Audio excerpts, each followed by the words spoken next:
country located in East Africa, has a rich history of struggle and triumph. In the 19th century, the country was colonized by the British, and its people were subjected to brutal treatment, exploitation, and oppression. But amidst all the pain and suffering, there arose a leader who would become a symbol of hope and freedom for the Kenyan people. His name was Jomo Kenyatta, and this is his story. Background. Born in 1891 in the village of Kitundu, Jomo Kenyatta was the son of a Kikuyu chief. He received a Western-style education at mission schools in Kenya and Uganda, and later studied in London, England.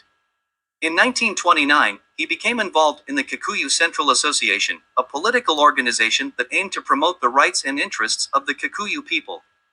In the 1930s, Kenyatta became a leading figure in the struggle for Kenyan independence, and in 1944 he published a book called Facing Mount Kenya, which is considered a classic of African literature.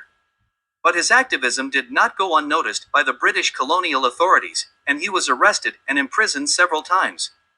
The struggle for independence.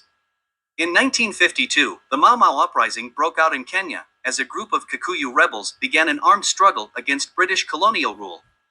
Kenyatta, who was in London at the time, was accused by the British of being the leader of the Mau Mau movement, and was arrested and brought back to Kenya to stand trial.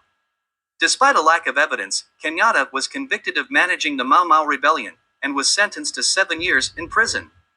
He was later transferred to a remote detention camp, where he spent several years in isolation.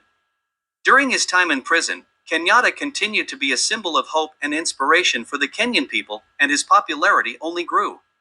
In 1960, he was released from prison and placed under house arrest, but this only served to increase his influence. Independence and legacy.